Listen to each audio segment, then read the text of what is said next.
So ஆக்சுவலாக time இப்போ 6:45. Date வந்து 22 நவம்பர் 2025. நேற்று நைட்டு தான் வந்து எம்ஆர் பேஸ்டன் சஜன் நெக்ஸ்ட்டு இப்போ 1100 வேகன்சிஸ்க்கு வந்து கால் ஃபார் பண்ணியிருந்தாங்க. அது ரிலேட்டடாக சின்னதாக ஒரு வீடியோ போட்டிருந்தேன். அது ஓகே, ஓரளவுக்கு பார்த்துருக்காங்க. அதில் நிறைய பேர் வந்து இந்த பிஎஸ்டிஎம் ரிலேட்டடாக மட்டும் கொஷின் கொஞ்சம் நிறைய கேட்டுட்ருக்காங்க.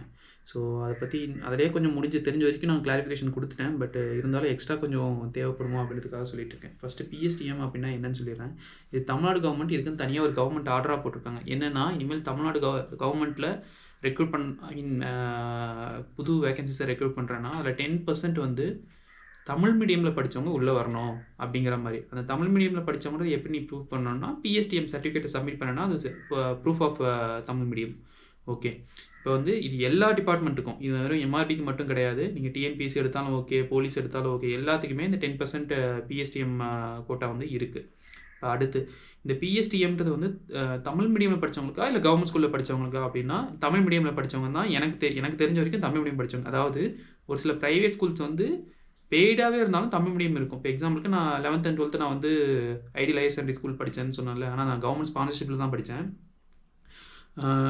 அங்கே நான் தமிழ் மீடியமில் தான் படித்தேன். ஸோ அவங்களுக்கும் இது எலிஜிபிளாக இருக்கிறதுக்கான ஆனால் இதை செக் பண்ணிக்கோங்க. ப்ரைவேட் ஸ்கூலில் தமிழ் மீடியம் படித்தாலும் பிஎஸ்டிஎம் சர்டிஃபிகேட் வந்து எலிஜிபிளா அப்படின்ற மாதிரி பார்த்துக்கோங்க. ஸோ இந்த query முடிஞ்சு. அடுத்து பிஎஸ்டிஎம்க்கு எப்படி அப்ளை பண்ணணும் அப்படின்ற மாதிரி கேட்குறாங்க. நான் ஆக்சுவலாக 2024 ஜான்வரியில் கவுன்சிலிங் எங்களுக்கு ரொம்ப அப்ரப்டாக கூப்பிட்டு ஒன்று நடத்தி முடிச்சிட்டாங்க. ஸோ அந்த டைமில் நான் போய் என் சொந்த ஊரில் தான் நான் 5வது வரைக்கும் கவர்மெண்ட் ஸ்கூலில் படித்தேன். அங்கே இருக்கிற ஹெட்மாஸ்டர்கிட்ட போய் கேட்டதுக்கு இப்படி தான் சொன்னாங்க. என்னென்னா பிஎஸ்டிஎம் சர்டிஃபிகேட் வந்து இப்போ நாங்கள் ஃபிசிக்கலாக எழுதி சைன் பண்ணி எதுவும் கொடுக்குறதில்ல. எதுவாக இருந்தாலும் வந்து ஆன்லைனில் நீங்கள் அப்ளை பண்ணுவீங்க. அதை நாங்கள் இங்கே உட்காந்து உங்களுடைய ரெக்கார்ட்ஸ் எடுத்து வெரிஃபை பண்ணுவோம். வெரிஃபை பண்ணி திரும்ப நாங்கள் அப்ரூவ் பண்ணுவோம். அது ஆன்லைன்லேயே வரணும். என்னமோ சம்திங் சரியாக சொன்னாங்க. அது மொத்தம் அப்ளிகேஷன் போர்ட்டல் வந்து ஆன்லைன் தான். நீங்கள் ஃபிசிக்கல் ஃபார்மேட்டில் எதையும் கொடுக்க முடியாது. அடுத்து அவர் இதுவும் சொன்னார். என்னுடைய ஸ்கூலில் என் பவருக்குள்ள ரெக்கார்ட்ஸை மட்டும் தான் என்னால் பார்க்க முடியும். இப்போ எக்ஸாம்பிளுக்கு நீங்கள் ஃபஸ்ட் பிஎஸ்டிஎம் யூஸ் பண்ணி நீங்கள் உள்ளே போனோன்னா, இப்போ எக்ஸாம்பிள் டிஎன்பிஎஸ்சி குரூப் 4 போகிறீங்கன்னு வச்சுக்கோங்களேன். அதுக்கான eligibility 10th. So up to 10th வரைக்கும் நீங்கள் தமிழ் மீடியமில் படிச்சிருக்கணும். 11th 12th நீங்கள் இங்கிலீஷ் மீடியமில் படிச்சிருந்தாலும் டிஎன்பிஎஸ்சி குரூப் 4 வந்து பிரச்சனை கிடையாது. ஏன்னா அவங்க சொல்கிறது அதுதான். நான் ஒரு எலிஜிபிலிட்டிக்காக ஒரு டிகிரி வச்சுருக்கோம்ல, அந்த டிகிரி வரைக்கும் நீங்கள் தமிழ் மீடியமில் படிச்சிருக்கோம் அப்படின்னு தான் சொல்லியிருக்காங்க. ஸோ இதுக்கு வந்து எம்ஆர்பிக்கு வந்து நமக்கு டிகிரி எலிஜிபிலிட்டி என்ன வச்சுருக்காங்கன்னா எம்பிபிஎஸ் வச்சுருக்காங்க. பட் ஆனால் தமிழ் மீடியமில் எம்பிபிஎஸ் டிகிரி இது வரைக்கும் வரல. தமிழ் மீடியமில் படித்து எம்பிபிஎஸ் டிகிரி நடத்துகிற மாதிரி இது வரைக்கும் எதுவும் கிடையாது. ஸோ அதனால தான் இது எலிஜிபிலிட்டி இல்லைன்ற மாதிரி எனக்கு 2024 வந்து 24 ஜான்வரியில் இதுக்கு கவுன்சிலிங் போகும்போது சொன்னாங்க. நான் ஆக்சுவலாக கேட்டேன். இந்த மாதிரி நான் தமிழ் மீடியம் தாங்க, என்னுடைய டிசி மார்க் ஷீட்லாம் பாருங்கள் தமிழ் மீடியம் தான் போட்டிருக்கு அப்படின்னு சொன்னதுக்கு அவர் அங்கேருந்து கொஞ்சம் நல்லாவே ரெஸ்பாண்ட் பண்ணார். சரி, இது ஆக்சுவலாக என்னென்னா யூஸ்வலாக எல்லா கவர்மெண்ட் எக்ஸாமினேஷன் நடத்தி ரெக்ரூட் பண்ணும்போது இந்த 10% கொடுக்கணும். அதுக்கான ஆர்டரை அப்படியே அடித்து அப்படியே கொடுத்துட்டாங்க. எலிஜிபிலிட்டி மட்டும்தான் மாற்றிருப்பாங்க சார். ஆனால் உங்களுக்கு எம்பிபிஎஸ் டிகிரின்றது வந்து எல்லாருமே இங்கிலீஷ் மீடியத்தில் மட்டும்தான் இருக்குது. எங்கள் தமிழ் மீடியத்தில் எம்பிபிஎஸ் டிகிரியே கிடையாதுன்னு. ஸோ இது வந்து உங்களுக்கு ஆக்சுவலாக பார்த்தா இது வந்து அப்ளிகபிள் பண்ண முடியாது. ஏன்னா ஆஸ் பர் ரூல்ஸ் வந்து நீங்கள் டிகிரி வந்து தமிழில் படிக்கலாம்ல, அவங்க கொடுத்துருக்கதே டிகிரி தமிழில் இருக்கணும் அப்படின்ற மாதிரி சொல்லிட்டாங்க. ஸோ இது நமக்கு மட்டும்தான் இந்த மாதிரி பிரச்சனை. ஈவன் இன்ஜினியரிங் டிகிரி கூட தமிழில் இருக்குன்னு நினைக்கிறேன். ஸோ மற்ற எந்த டிபார்ட்மெண்ட்டில் யார் வந்து பிஎஸ்டிஎம் நீங்கள் ஜாயின் பண்ணுறாலும் ஈஸியாக ஜாயின் பண்ண முடியும். பட் மெடிசன் டிபார்ட்மெண்ட்டில் ஜாயின் பண்ணுறது கஷ்டம். இது வந்து 2024 23 to 24 பேட்ச்னு என்னை கன்சிடர் பண்ணிக்கோங்க. 23 to 24 இந்த மாதிரி சொன்னாங்க. எனக்கு அடுத்து ஒரு 2500 வேகன்சி எடுத்திருக்காங்க. இதில் வந்து பிஎஸ்டிஎம் எடுத்தாங்களா இல்லையான்னு எனக்கு தெரியல. ஒரு வேளை இதில் பிஎஸ்டிஎம் எடுத்தாங்கன்னா அரௌண்ட் 250 மெம்பர்ஸ் வந்து இதில் வந்துருக்கணும் தமிழ் மீடியமில். ஸோ உங்களுக்கு தெரிஞ்சவங்க யாராச்சும் 2025 February மார்ச்சில் ஜாயின் பண்ணவங்க இருப்பாங்கல்ல, அதில் யாராச்சும் பிஎஸ்டிஎம் இருக்காங்களான்றதை முதல்ல செக் பண்ணிக்கோங்க. ஒருவேளை பிஎஸ்டிஎம் சர்டிஃபிகேட்டை சப்மிட் பண்ணி அந்த 10% கோட்டாவில் தான் நான் உள்ளே வந்து யாராவது சொன்னாங்கன்னா முதல்ல அவங்ககிட்ட பேசுங்க. உங்களுக்கு எப்படி அந்த பிஎஸ்டிஎம் சர்டிஃபிகேட் கிடைச்சது, பிஎஸ்டிஎம் காட்டினாவே உங்களுக்கு வந்து எடுத்த உடனே கோட்டா கொடுத்துறாங்களா, இல்லை வேறு ஏதாவது எக்ஸ்ட்ரா பர்டிகுலர்ஸ் கேட்குறாங்களா? அப்படி பர்டிகுலர்ஸ் கேட்குறாங்கன்னா அதை நான் யார்கிட்ட போய் வாங்கிட்டு வரணும், இந்த மாதிரி என்டையர் டீட்டெயில்ஸும் கேளுங்க. ஜஸ்ட் கொடுக்குறாங்க அப்படின்னு சொல்லிட்டு அங்கே போனால் தம்பி அதுக்கு எக்ஸ்ட்ரா இன்னொரு சர்டிஃபிகேட் வேணும்ப்பா அப்படின்ட்டாங்கன்னா முடிஞ்சு போயிடும். ஸோ கவுன்சிலிங்க்கு முன்னாடி என்னென்ன வேணுமோ அதை இப்போயே கூட ரெடி பண்ணி வச்சுக்கோங்க. ஓகே, இப்போ இந்த 2 பேட்சையும் நீங்கள் வெரிஃபை பண்ணிட்டீங்க. 2 பேட்ச்லையுமே வந்து தமிழ் மீடியம் கோட்டா வந்து கொடுக்கல அப்படின்னு சொன்னால் தான் நெக்ஸ்ட்டு தான் வந்து நீங்கள் அடுத்து என்ன பண்ணணும் அப்படின்ற மாதிரி யோசிக்கணும். இதை நான் சொல்லி முடிச்சிருந்தேனே. ஓகே அப்ளிகேஷன் போடும்போது அதை மட்டும் செக் பண்ணிக்கோங்க. எனக்கு வந்து தெரில, ஒரு சிங்கிள் விண்டோவில் இப்போ நான் என் பேர், என்னுடைய மேபி டீட்டெயில்ஸ் அதெல்லாம் போட்டுட்டு எனக்கு ஃபஸ்ட் ஸ்டாண்டர்ட்லேருந்து 12th ஸ்டாண்டர்ட் வரைக்கும் ஒன்றா சர்டிஃபிகேட் கொடுத்துருமான்னு எனக்கு தெரியாது. ஏன்னா நான் ஃபஸ்ட் ஸ்டாண்டர்ட்லேருந்து 12th ஸ்டாண்டர்ட் கூடயும் மேபி 4 ஸ்கூல் 5 ஸ்கூல் மாறி இருப்பேன். அவங்க அதான் ஹெட் மாஸ்டர் சொன்ன அதே தான் சொல்கிறேன். அவங்க இருக்கிற ஸ்கூல்ல அங்க இருக்கிற ரெக்கார்ட்ஸ் நம்ம வெரிஃபை பண்ணி அதுக்கு மட்டும் தான் அவங்க சர்டிஃபிகேட் கொடுக்க முடியும். மேபி இப்ப நீங்க ஃபர்ஸ்ட் அண்ட் செகண்ட் இயர் வந்து ஃபர்ஸ்ட் அண்ட் செகண்ட் ஸ்டாண்டர்ட் வந்து உங்க சொந்த ஊர்ல ஒரு ஆரம்ப சுகாதார பள்ளி ஆரம்ப தொடக்க பள்ளியில படிச்சுட்டு, அடுத்து இன்னொரு 2 இயர்ஸ் வந்து அப்பா எங்கேயோ அப்பாவோ, அம்மாவோ வேற ஏதோ ஊருக்கு வேலைக்கு போறாங்க. அங்க போறேன்னு மாறி போய் அங்க படிச்சிருக்கலாம். ஸோ இந்த ஸ்கூல்ல இருக்கிறவங்க அந்த 2 இயர்ஸ்க்கு தான் தர முடியும். ஸோ இந்த மாதிரி எத்தனை ஸ்கூல் மாறுனீங்களோ அத்தனை ஸ்கூலும் வந்து உங்களுக்கு வெரிஃபை பண்ணி குடுக்குற மாரி இருக்கும். ஸோ அதுக்கேத்த மாரி அப்ளிகேஷனும் அத்தனை போடணுமான்றது எனக்கு தெரியல. நான் வாங்கல. அதனால தான் நான் சொல்றேன். நான் இது பிஎஸ்டிஎம் சர்டிஃபிகேட் என் கைக்கு வரல. அது எப்படி அப்ளை பண்ணணுன்றத பத்தி யோசிக்கிறதுக்கு கூட எனக்கு டைம் இல்ல. அதுக்குள்ள கவுன்சிலிங் பட்டு நடந்துருச்சு. அதுக்குள்ள முடிஞ்சிருச்சு. இன்னொன்னு நான் அப்பியர் ஆன எம்ஆர்பில வந்து அ எனக்கு வந்து ஓகே கோவிட் மார்க்கும் இல்ல. கோவிட் மார்க் இல்லாம நான் வந்து ஆக்சுவலா தமிழ்நாடுல டபுள் டிஜிட் ரேங்க்ல இருந்தேன். கோவிட் மார்க்லாம் ஆட் பண்ணதுக்கப்புறம் மத்தவனுக்குலாம் ஆட் ஆகி கொஞ்சம் முன்னாடி வந்துட்டாங்க. நான் பின்னாடி போயிட்டேன். அப்பவுமே கூட நான் ஒரு அரவுண்ட் 200லேருந்து 250க்குள்ள இருந்தேன். ஆ எங்க இதில வந்து கம்யூனல் ரொட்டேஷன் அதெல்லாம் எப்படி போடுறாங்கன்னு எனக்கு தெரியல. 200 டூ 250க்குள்ளார இருந்ததுனால எப்படியா இருந்தாலும் நான் ஓப்பன் கேட்டகரியிலே உள்ள போயிடுவேன் அப்படின்ற மாரி இது இருந்துச்சு. அல்டிமேட்டா வித்ஹெல்டு மத்தவங்க வராதவங்க அதெல்லாம் கழிச்சதுக்கப்புறம் நான் அரவுண்ட் 210க்குள்ளேயே நான் உள்ள போயிட்டேன். கவுன்சிலிங் ஆளுக்குள்ள. ஸோ எனக்கு அது அந்த பிஎஸ்டிஎம் சர்டிஃபிகேட் தேவைப்படல. ஸோ அதனால நான் அத பத்தி ரொம்ப யோசிக்கவும் இல்ல. பட் இப்ப இந்த பிஎஸ்டிஎம் நான் எப்படி அப்ளை பண்றது? அதுக்கான ஃபார்மட் ஏதாவது இருக்கா அப்படின்னு இருந்துச்சுன்னா, எனக்கு தெரிஞ்சு டிஎன்பிஎஸ்சி குரூப் 4 அப்ளை பண்றவங்க இருக்காங்கல்ல. குரூப் 4, குரூப் 2 அந்த மாரி கண்டிப்பா அவங்க தெரிஞ்சவங்க சொந்தக்காரங்க கண்டிப்பா யாராவது இருப்பாங்க. ஒருத்தங்களோ 2 பேரோ இருப்பாங்க. அவங்க பிஎஸ்டிஎம் சர்டிஃபிகேட்ட ஆல்ரெடி வாங்கியிருப்பாங்க. ஏன்னா குரூப் 2, குரூப் 4 போலீஸ் எக்ஸாமினேஷன் எல்லாத்துக்கும் வந்து பிஎஸ்டிஎம் ரெகுலரா இயர் ஆன் இயர் குடுத்துட்டே இருக்காங்க. ஸோ அது அப்ளை பண்ணி வாங்குனவங்க கிட்ட ஒரு முறை கால் பண்ணி கேளுங்க. நான் பண்ணதில்ல. நான் அதனால அத பெரிய அட்வைஸ் குடுக்க முடியாது. ஆல்ரெடி வாங்குனவங்க கண்டிப்பா இருப்பாங்க. உங்க ஊர்ல குறைஞ்ச ஒரு 100, 150 பேர்னாலும் இருப்பாங்க. அதுல யாராவது ஒருத்தர புடிங்க. பிஎஸ்டிஎம் சர்டிஃபிகேட்னா என்ன? அது எப்படி வாங்கணும்? ஒவ்வொரு ஸ்கூலுக்கும் தனித்தனியா அப்ளை பண்ணணுமா? இல்ல ஒரே அப்ளிகேஷன்ல மொத்தத்தையும் ஒண்ணா குடுத்துருவாங்களா? ஒரு ஃபார்மேட் அதெல்லாம் பார்த்துக்கோங்க. தேவைப்பட்டுச்சுன்னா YouTubeல ஏதாவது கண்டிப்பா வீடியோஸ் போட்டுருப்பாங்க பிஎஸ்டிஎம் சர்டிஃபிகேட்காக. ஸோ அத ஒரு முறை பார்த்துக்கோங்க. கண்டிப்பா இருக்கும். ஏன்னா இது 10% கோட்டால இது ரிலேட்டடா கண்டிப்பா ஏதாவது வீடியோ தமிழ்ல போட்டுருப்பாங்க. ஸோ அத பார்த்துக்கோங்க.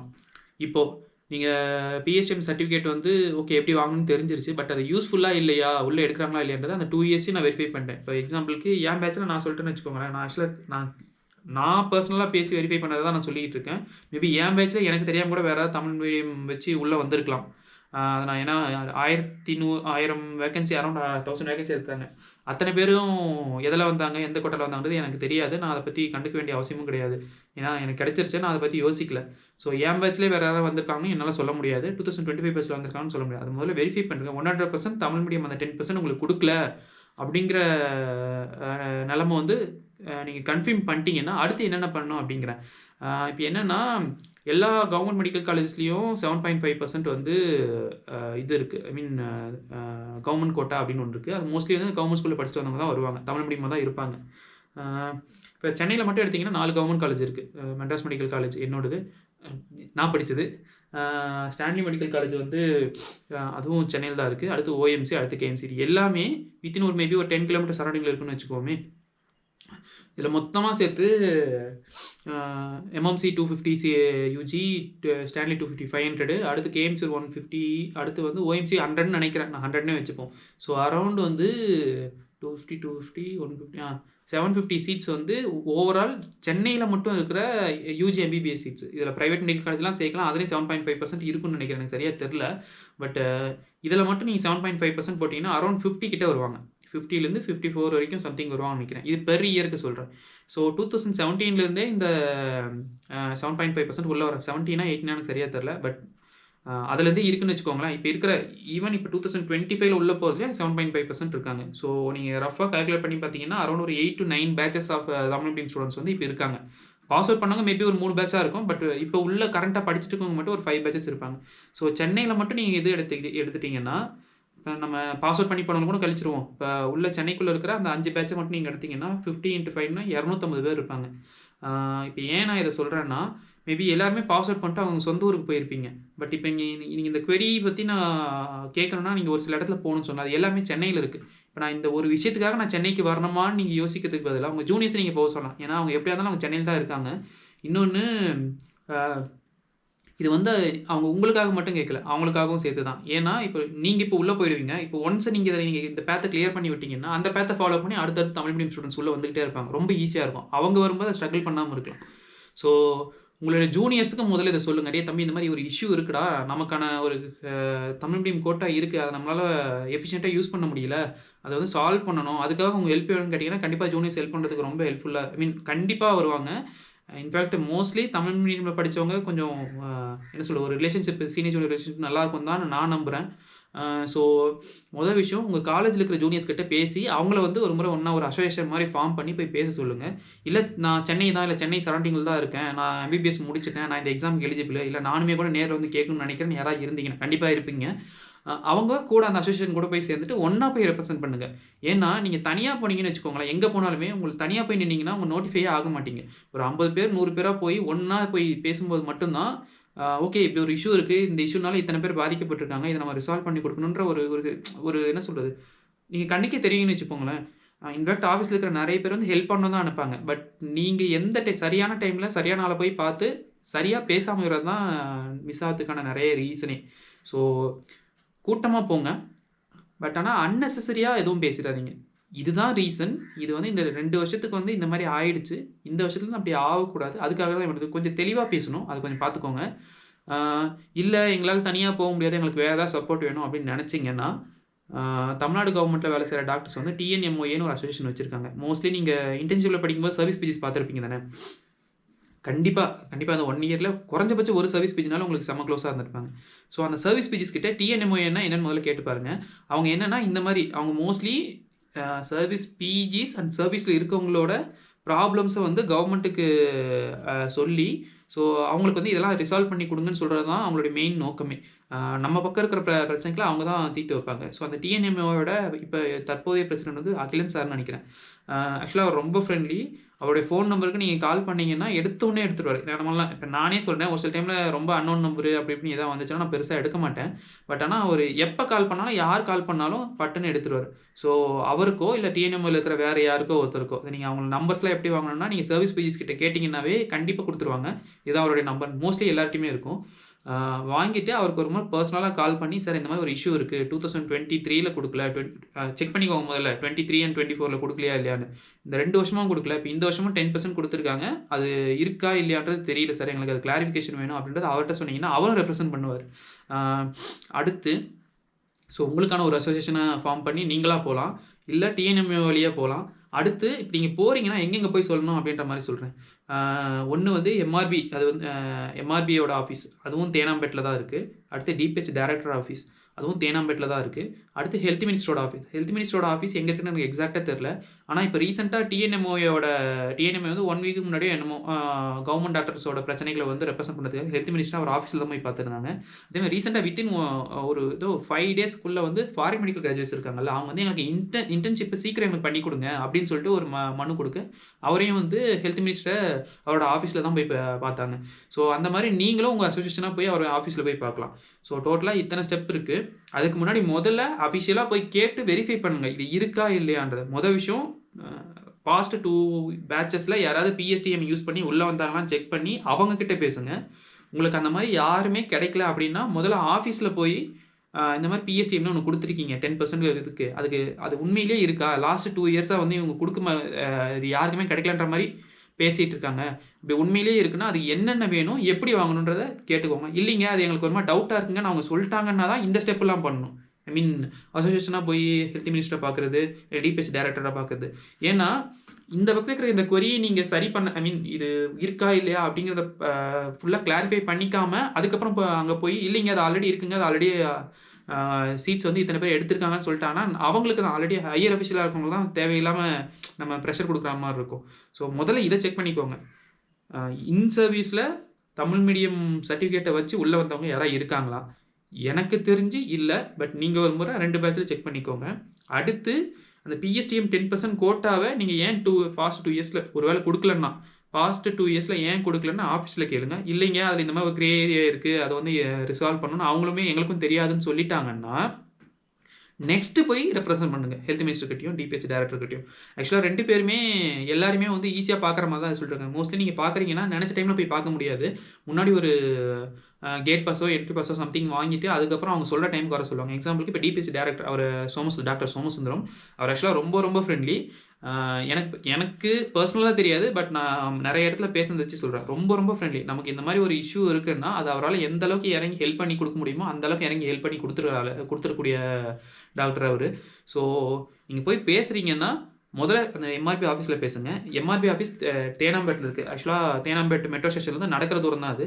தேனாம்பேட் அந்த எம்ஆர்பி ஆஃபீஸுக்கும் டிபிஹெச் டைரக்டர் ஆஃபீஸ்க்கும் 50 மீட்டர் தான் டிஸ்டன்ஸே. அங்கேருந்து நீங்கள் கிராஸ் பண்ணிங்கன்னா டிபிஹெச் டைரக்டர் ஆஃபீஸுக்கு வந்துடுவீங்க. டிபிஹெச் டைரக்டர் எப்படி பார்க்கலான்னா, டைரக்டர் ஆஃபீஸோட கிரவுண்ட் ஃப்ளோரில் என்ட்ரன்ஸுக்கு ரைட் சைடில் வந்து ஒரு சின்ன ஆஃபீஸ் மாதிரி இருக்கும். அவங்க வந்து கேட் பாஸ் கொடுக்குறவங்க அங்கே தான். அங்கே போயிட்டு மார்னிங் 10லேருந்து 10:15 மேலே தான் கேட் பாஸே கொடுக்க ஆரம்பிப்பாங்க. அவங்க போயிட்டு உங்களுடைய ஃபோட்டோ எடுப்பாங்க, உங்களோட பர்டிகுலர்ஸ் கேட்பாங்க. நீங்கள் எந்த ரீசனுக்காக யாரை பார்க்க வந்திருக்கீங்க அப்படின்னு கேட்பாங்க. அது ஒரு மாதிரி வெரிஃபையும் பண்ணிப்பாங்க. இவங்களை பார்க்க விடலாமா அப்படின்ற மாதிரி. நீங்கள் என்னை கேட்டால் 150 பேரும் தனித்தனியாக கேட் பாஸ் வாங்கிறதுக்கு பதிலாக நாங்கள் 150 பேர் வந்திருக்கோம், நாங்கள் எல்லாரும் சேர்ந்து இந்த ரீசனுக்காக டிபிஹெச் டைரக்டர் பார்க்கணும்னு சொன்னீங்கன்னா கண்டிப்பாக கேட் பாஸ் கொடுத்துருவாங்க, டவுட்டே கிடையாது. ஆனால் 150 பேரும் உள்ளே போய் டேரக்டர் பார்க்க முடியாது. அவர் ரெப்ரசென்ட் பண்ணுறதுக்காக ஒரு 2 பேர் இல்லை 3 பேர் மட்டும் போங்க அப்படிம்பாங்க. போகிறவங்க கொஞ்சம் தெளிவாக பேசுகிறவங்க வந்து போங்க. இந்த மாதிரி எல்லா ஸ்டெப்பையும் சொல்லணும். சார் 2024 அது எம்ஆர்பியில் உள்ளே வந்தவங்களுக்கும் இந்த சீட்டு வெரிஃபை பண்ணிவிட்டு அதுக்கப்புறம் சொல்கிறேன். 2024 எம்ஆர்பியில் வந்தவங்களுக்கும் இந்த பிஎஸ்டிஎம் வச்சு சீட்ஸ் கொடுக்கல சார், 10% வீணாக போச்சு. அடுத்து 2025 இப்போ பிப்ரவரியில் வந்தவங்களுக்கும் இந்த 10% வீணாக போச்சு. இப்போ கேட்டதுக்கும் இதுக்கு வந்து ஒரு சரியான கிளாரிஃபிகேஷன் கொடுக்க மாட்டேங்கிறாங்க. அதனால தான் சார் உங்கள் பார்க்க வந்திருக்கோம். எங்களுக்கு இதுக்கான கிளாரிஃபிகேஷன் கொடுங்க. ஏன்னா எம்பிபிஎஸ் டிகிரி தமிழ் மீடியமில் கிடையவே கிடையாது. நாங்கள் ஆனால் 12th வரைக்கும் நாங்கள் தமிழ் மீடியம் படிச்சிருக்கோம் சார். நாங்கள் தமிழ் மீடியம் ஸ்டூடெண்ட்ஸு. எங்களுக்கு வந்து இதுக்கு மட்டும் இன்டர்வியூமாக எங்களுக்கு வந்து இந்த ரிலாக்ஸேஷன் கொடுக்க சொல்லுங்கள். டிகிரி விடுங்க, 12th வரைக்கும் நீங்கள் தமிழ் மீடியம் படிச்சிருந்தா எங்களுக்கு வந்து நீங்கள் பிஎஸ்டிஎம் வச்சு உள்ளே வரலாம் அப்படின்ற மாதிரி ரிலாக்ஸேஷன் கொடுக்க சொல்லுங்கன்னு நீங்கள் டிபிஹெச் டைரக்டர் பாருங்கள். கண்டிப்பாக அவரால் முடிஞ்ச வரைக்கும் ஹெல்ப் கண்டிப்பாக பண்ணி கொடுக்க டவுட்டே கிடையாது. அதே மாதிரி ஹெல்த் மினிஸ்டர் சாரையும் பாருங்கள். ஹெல்த் மினிஸ்டர் சாரும் ஆனால் அவர் எந்த டைமில் எங்கே இருப்பாருன்னு சொல்ல முடியாது. ஏன்னா அவர் ஒவ்வொரு டைம் வந்து ஒரு டிஸ்ட்ரிக்ட் போகிற மாதிரி இருக்கும். அவர் சென்னையில் இருக்கும்போது அவரை போய் பாருங்கள். ஸோ ஆக்சுவலாக 3 இடத்துல சொல்லணும். எம்ஆர்பி ஆஃபீஸில் நீங்கள் வெரிஃபை பண்ணணும். வெரிஃபை பண்ணதுக்கு அப்புறம் தான் ஓகே நமக்கு பிஎஸ்டிஎம் வந்து இந்த மாதிரி ப்ராப்ளம் இருக்குது, கொடுக்க மாட்டேங்கிறாங்க அப்படின்னு டவுட்டு கன்ஃபார்ம் ஆனதுக்கு அப்புறம் தான் நீங்கள் அடுத்து டிபிஹெச் டைரக்டரோ இல்லை ஹெல்த் மினிஸ்ட்ரியோ பார்க்கணும். என்னை பொறுத்த வரைக்கும் நீங்கள் இருக்கிற எல்லாத்தையுமே பண்ணுறது நல்லது. ஏன்னா ஏதோ ஒரு இடத்துல போய் அவங்களால மேபி பண்ண முடியாமல் போச்சுனாலும் இன்னொரு இடம் வந்து மேபி நமக்கு பேக்கப்பாக இருக்கலாம். ஸோ அதை கொஞ்சம் பார்த்துக்கோங்க. அடுத்து நான் ஸ்டூடெண்ட்ஸை வந்து போக சொன்னல, படிச்சுட்டு இருக்கோங்க. அவங்க வந்து நீங்கள் பாட்டுக்கு யார்ட்டையும் சொல்லாமல் கொள்ளாமல் கிளம்பி போயிடாதீங்க. இப்போ ஃபஸ்ட் இயர்லேருந்து இன்டர்ன்ஷிப் வரைக்கும் இருக்கீங்கன்னா நீங்கள் உங்களுக்கான டிபார்ட்மெண்ட்ஸ் இருக்கும். அந்த டிபார்ட்மெண்ட்ஸ்க்குன்னு ஹெச்ஓடிஸ் இருப்பாங்க. அவங்ககிட்ட போய் இந்த மாதிரி ஒரு இஷ்யூ சொல்லுங்கள் சார், இந்த மாதிரி எம்ஆர்பிக்கு வந்து 10% கொடுத்துட்ருக்காங்க, பட் எங்களுக்கு வந்து அதை எஃபிஷியண்ட்டாக யூஸ் பண்ண முடியல, அது ஒரு மாதிரி கிரே ஏரியாவாக இருக்குது, அதுக்கான கிளாரிஃபிகேஷன் கேட்கறதுக்காக நாங்கள் போகிறோம் அப்படின்னு சொல்லிட்டிங்கன்னா 99% ஹெச்ஓடி உங்களை அனுப்பி விட்டுருவாங்க. சரி போங்க நீங்கள். ஏன்னா அவங்களுமே சர்வீஸ்லேருந்து தான் உள்ளே வந்தவங்க, அவங்களுக்கு தெரியும். அதே மாதிரி நீங்கள் எவ்வளோ கஷ்டப்பட்டு வந்தீங்கன்றது இப்போ இருக்க மெஜாரிட்டி ஹெச்ஓடி சொல்கிறேன். மோஸ்ட்லி ரொம்ப என்ன சொல்கிறது, ஃபைனான்ஷியலாக கீழேருந்து வந்தவங்களாக தான் இருப்பாங்கன்னு நான் நம்புகிறேன். ஸோ அவங்களுக்கு வந்து உங்களுடைய கஷ்டம் நல்லாவே புரியும். ஸோ இல்லை நீ அப்படிலாம் போகக்கூடாதுன்னு உங்களை ஹோல்ட் பண்ண மாட்டாங்க. மேபி 1 day 2 day அஃபிஷியலாக ஆப்சென்ட் பட்டாலும் பரவாயில்ல, ஒன்றும் பிரச்சனை இல்லை. அதனால் ஃபார்மலாக போயிட்டு உங்கள் ஹெச்ஓடி கிட்ட இதுதான் ப்ராப்ளம் சார், இதை நாங்கள் விட்டோம்னா அடுத்த வருஷம் எங்களுக்கும் இதே மாதிரி பிரச்சனை வரும், எங்களுக்கு கொடுக்க மாட்டாங்க, ஸோ அதை பற்றி நாங்கள் பேச போகிறோன்னு சொல்லிட்டு சென்னையில் இருக்கிற அந்த 4 மெடிக்கல் காலேஜ் ஸ்டூடெண்ட்ஸ் மட்டும் தமிழ் மீடியம் மட்டும் போயிட்டு அவங்க ரெப்ரசன்ட் பண்ணுங்கள் with proper knowledge of your superiors. ஹெச்ஓடினா இன்டர்ன்ஷிப்பில் இருக்கீங்கன்னா ஹெச்ஓடி இல்லை டீன் வரைக்கும் நீங்கள் போக வேண்டி வரேன்னு நினைக்கிறேன். அந்தந்த டிபார்ட்மெண்ட்டில் இருக்கிற ஹெச்ஓடி கிட்ட சொன்னாவே அவங்களே பர்மிஷன் கொடுக்க முடியும். ஸோ இன்னொன்று, நீங்கள் 100 பேரில் 7.5% தான் வெளியே போகிறீங்க. மீதி 93.5% மெடிக்கல் காலேஜில் தான் இருக்க போகிறாங்க. ஸோ ஒர்க்கு வந்து எதுவும் டிலே ஆக போதில்லை. நீங்கள் இந்த 7.5% போய் கேட்கறதுனால எந்த ஒர்க்கும் டிலே ஆகாது. ஸோ அதனால் பயப்படாமல் முதல்ல கேட்டுட்டு திரும்ப போங்க. ரொம்ப டிஸ்டன்ஸில் இருக்கவங்க இந்த பிஎஸ்டிஎம் பற்றி ஐயோ நம்மளும் போகலாமா அப்படிலாம் யோசிச்சுட்டு இருக்காதீங்க. ஏன்னா எக்ஸாம் டேட் எப்போனாலும் சொல்லலாம். நான் ஆல்ரெடி சொன்னேன் 2 சினாரியோ. முதல் சினாரியோ 2020 ஆரம்பிச்சு 2024 வரைக்கும் இழுத்துச்சு, கிட்டத்தட்ட 4 years இழுத்துருச்சு. செகண்ட் சினாரியோ 4 monthsலேயே முடிச்சிட்டாங்க. ஸோ இது 4 years போகுமா 4 months போகுமான்றது இது வரைக்கும் கிளாரிஃபிகேஷன் இல்லை. அதனால இந்த டைமில் நீங்கள் பண்ண வேண்டியது வந்து படிக்க வேண்டியது. ஸோ படிக்கிறத சைட் பை சைட் பார்த்துக்கிட்டே இருங்க. சென்னையில் இருக்கீங்கன்னா போங்க, தப்பு இல்லை. அதுவும் மிஞ்சி போனால் ஒரு 3 to 4 hours தான் தேவைப்படும்னு நினைக்கிறேன். அந்த எல்லோரும் கூட்டம் சேர்ந்துட்டு ஆஃபீஸ் ரெடி ஆகிட்டு எந்த டைமில் வர சொல்கிறாங்க அதெல்லாம் கேட்டுட்டு அதெல்லாம் ஃபோன்லேயே பண்ணிக்கிட்டு நேரில் பேசும்போது மட்டும் போய் கூட்டத்தை ரெப்ரசென்ட் பண்ணிங்கன்னா போதும். அதே மாதிரி பேசுகிறது கொஞ்சம் பார்த்து பேசணும். ஏன்னா இப்போது இதுக்கு அப்ளை பண்ணுறவங்க எல்லாருமே புதுசாக எம்ஆர்பிக்குள்ள வரவங்களா இருப்பாங்க. ஸோ யார்கிட்ட எப்படி பேசணும்னு ஒன்று இருக்குது. நம்ம பாட்டுக்கும் இல்லைங்க இப்படி கொடுக்கலீங்க அப்படி கொடுக்கலீங்க சண்டை போடக்கூடாது. நீங்கள் தெளிவாக சொல்லணும், பொறுமையாக சொல்லணும். ஏன்னா நம்ம பேசுகிற டோன் இருக்குல்ல, டோன்லேயே வந்து அதுக்கான ரெஸ்பான்ஸ் வேறு மாதிரி மாறும். நீ என்னங்க 2 வருஷமா இப்படி பண்ணிட்டு இருக்கீங்க, ஏங்க குடுக்கல அப்படி இப்படின்னு கேட்டீங்கன்னா, அதுக்கான ரெஸ்பான்ஸ் வேற மாரி இருக்கும். சார் இந்த 2 வருஷமா இது ஒரு மாரி கிரே ஏரியாவே இருக்கு. இத எஃபிஷியன்ட்டா யூஸ் பண்ண முடியல. எங்களுக்கு ஹெல்ப் பண்ணி குடுங்க. இப்படின்னு சொல்றதுக்கான ரெஸ்பான்ஸ் வேற மாரி இருக்கும். ஸோ பேசுறவங்க இருந்தீங்கன்னா, பொறுமையா பேசுற ஆளுங்க போய் பேசுங்க. தெளிவா பேசுற ஆளுங்க போய் பேசுங்க. ஸோ இது ரொம்ப ரொம்ப முக்கியம். ஹையர் அஃபிஷியல்ஸ் கிட்ட எப்பப்ப பேசினாலும் பொறுமையா பேசணும், தெளிவா பேசணும். எதுவும் வாய்ஸ ரைஸ் பண்ணியோ, எமோஷனலாவோ பேசிறாதீங்க. ஆ அடுத்து ஆ வேற சரி நம்ம இத ஒரு முறை பேசிட்டோம். ஒரு முறையிலே எல்லாத்துக்கும் ரிசல்ட் வந்துரும்னா சத்தியமா வராது. நான் ஓப்பனாவே சொல்றேன். ஒரு முறை பேசின உடனே அவ்வளோதான் இன்னைக்கு நான் பேசினேன், நாளைக்கு இது ரிசால்வ் ஆயிடும்னு ஆகாது. நீங்க திரும்ப திரும்ப திரும்ப திரும்ப ஃபாலோ பண்ணணும். இதில என்ன பிரச்சனை வரும்னா, ஃபாலோ பண்ணும்போது அட்ரிஷன் வரும். உங்க கூட்டத்தில வந்து முதல் நாள் 150 பேர் வருவாங்க. அடுத்து 100 பேர் வருவாங்க. அடுத்து 50 பேர் வருவாங்க. அடுத்து 20 பேர் வருவாங்க. ஸோ அந்த அட்ரிஷன மட்டும் முடிஞ்ச வரைக்கும் குறைச்சுக்கோங்க. ஏன்னா, நீங்க டைல்யூட் ஆயிட்டீங்கன்னா, ஓகே அப்ப இதில ப்ராப்ளம் வந்து அந்த அளவுக்கு சீரியஸ் இல்ல போலன்ற மாரி அவங்க நெனச்சுப்பாங்க ஹையர் அஃபிஷியல்ஸ். ஸோ முடிஞ்ச வரைக்கும் இது பெரிய இஷ்யூ தான் அப்படிங்கிறத அவங்களுக்கு புரிய வைங்க. ஏன்னா இது எல்லா டிபார்ட்மெண்ட்டும் எடுத்துட்டு இருக்காங்க. ஆல்மோஸ்ட் எல்லா டிபார்ட்மெண்ட்டுமே 10% இந்த தமிழ் மீடியம் கோட்டாவ எடுத்துட்டு இருக்காங்க.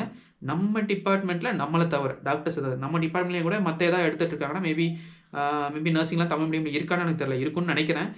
இருக்குன்னா அவங்களுக்கும் கிடைச்சிட்டு இருக்கும். டாக்டர்ஸ்க்கு மட்டும் தான் இது கிடைக்காம இருக்கும்னு நெனைக்கிறேன். ஸோ அத கொஞ்சம் தெளிவா இருந்துக்கோங்க. பேசும்போது பார்த்து பேசணும். உங்க ஸ்ட்ரென்த்த காட்டுங்க. நாங்க இத்தன பேர் இருக்கோம். இத்தன பேருக்கு வந்து இது ப்ராப்ளமா இருக்கு. எங்களுக்கு இத ரிசால்வ் பண்ணி குடுங்கன்னு சொன்னாவே கண்டிப்பா புரிஞ்சுப்பாங்க. மோஸ்ட்லி எல்லா ஹையர் லெவல்ல ஹையர் பொசிஷன்ல இருக்கிற எல்லாருமே வந்து ப்ராப்ளம ரிசால்வ் பண்ண தான் நெனைப்பாங்க. ப்ராப்ளம பெருசாக்கணும்னு நெனைக்கவே மாட்டாங்க. எல்லாருமே ஹெல்பிங் டெண்டன்சியோட இருக்கவங்க தான். பட் ஸ்டெப் பை ஸ்டெப்பா போங்க. முதல்ல என்ன பண்ணணும்? எங்க 2 பேட்ச்ல இருக்கவங்களுக்கு யாராவது பிஎஸ்டிஎம் போயிருக்காங்களான்னு பார்க்கணும். அடுத்து என்ன பண்ணணும்? எங்கள்ல யாருமே இல்ல அப்படின்னு கன்ஃபார்ம் ஆச்சுன்னா தான் எம்ஆர்பி ஆஃபீஸ்லயே போய் பேசணும். இல்ல எங்கள்லயே யாரோ ஒருத்தங்க தமிழ் மீடியம் கோட்டாவ யூஸ் பண்ணியிருக்காங்கன்னா, அவங்ககிட்டயே பேசி முடிச்சுக்கோங்க. என்னென்ன பண்ணீங்க? எப்படி எப்படி கிடைச்சதுன்னு. பட் அவங்ககிட்ட பேசினதுக்கு அப்புறமா ஒரு முறை கிளாரிஃபிகேஷனுக்கு மட்டும் போங்க. ஏன்னா, மத்த எல்லா கோட்டாக்கும் ஓப்பனா ஒண்ணும் இல்ல. டிசபிலிட்டி கோட்டா இருக்குன்னா, அவ்வளோதான் டிசபிலிட்டி சர்டிஃபிகேட் வை முடிஞ்சு போச்சு அப்படின்ற மாரி சொல்லிட்டாங்க. இது கம்யூனிட்டி பேஸ்டு ரிசர்வேஷன்னா கம்யூனிட்டி சர்டிஃபிகேட் போய் முடிஞ்சு போச்சுன்றாங்க. பட் இந்த பிஎஸ்டி வந்து ஒரு கிரே ஏரியாவா இருக்கு. ஸோ அதனால தான் சொல்றேன். என்னென்ன வேணும் அப்படிங்கிறத ரொம்ப ரொம்ப தெளிவா கேட்டுக்கோங்க. அது ஒரு முறை கன்ஃபார்மும் பண்ணிக்கோங்க.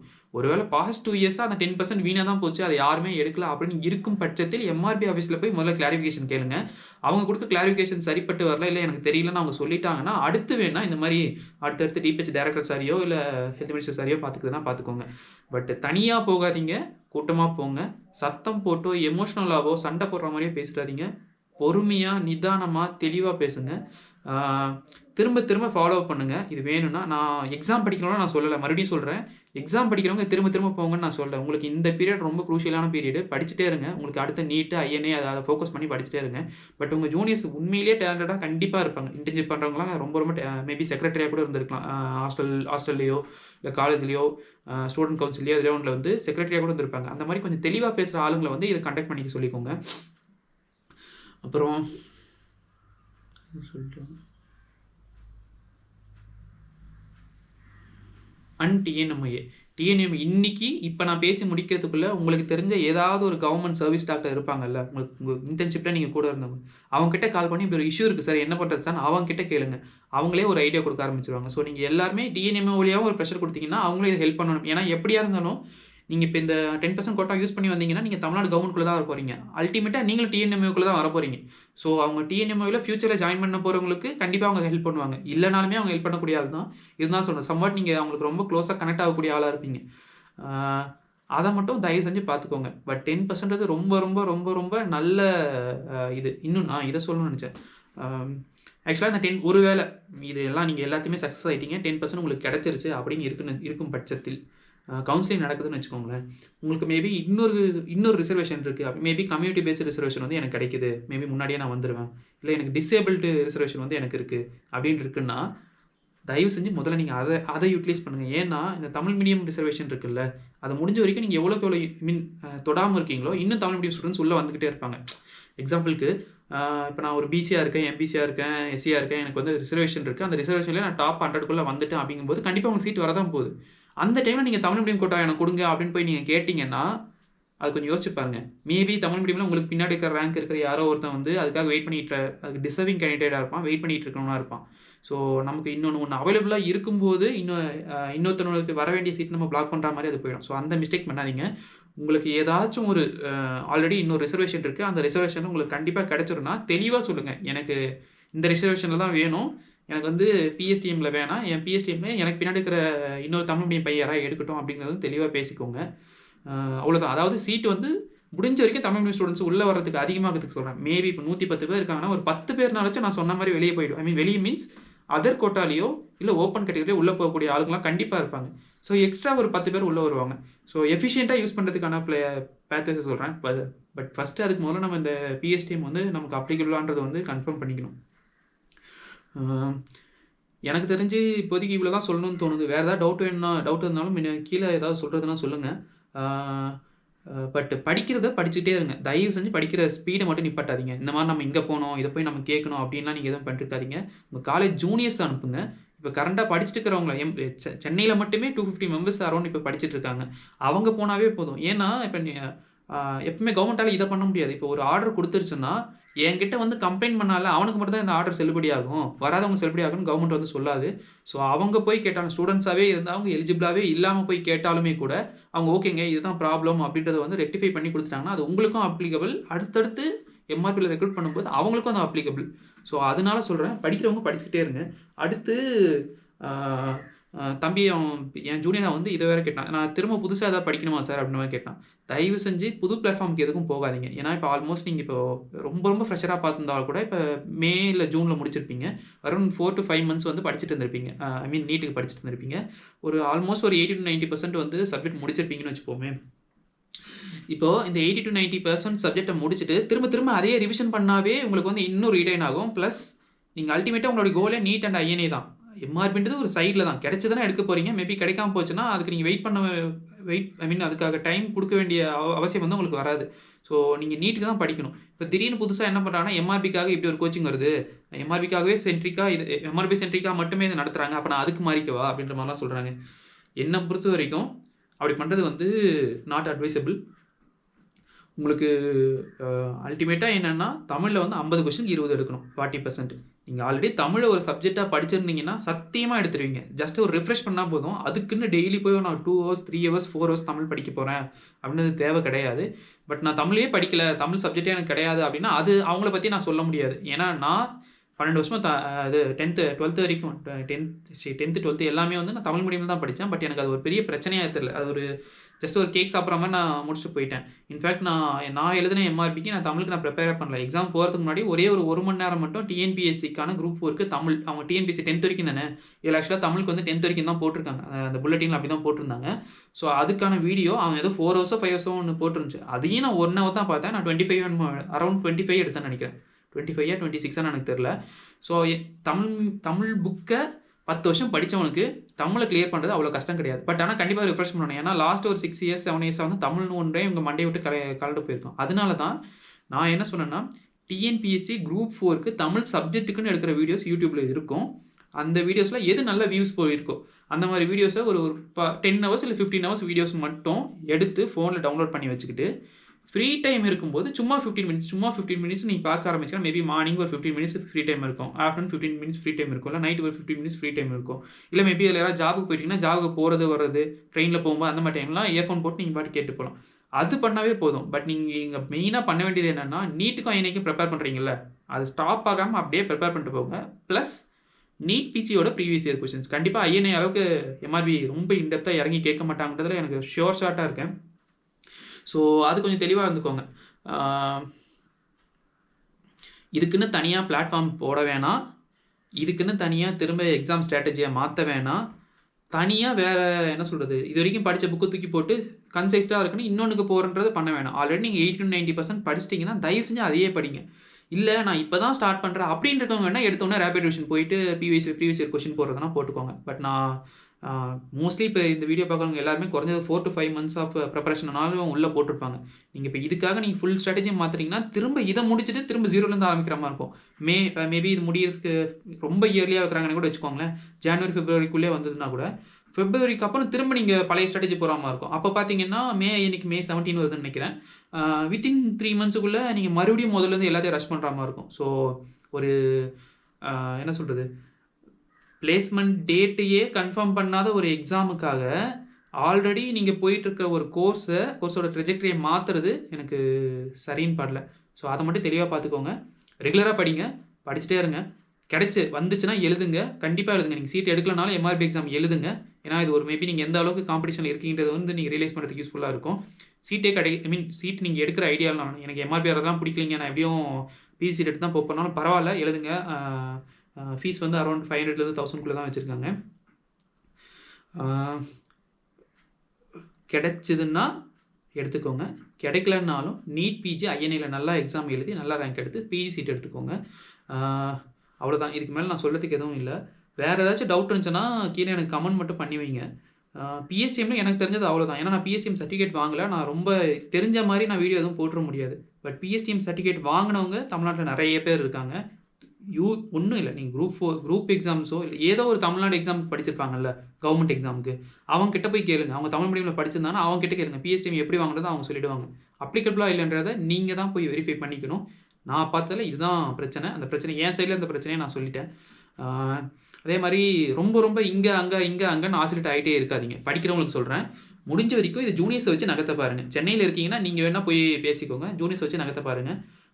ஃபாலோ பண்ணிக்கிட்டே இருங்க. அவ்வளோதான். இதுக்கு மேலே எனக்கு எதுவும் சொல்ல தோணல. வேறு ஏதாவது டவுட் இருந்துச்சா மட்டும் கமெண்ட் பண்ணி வைங்க.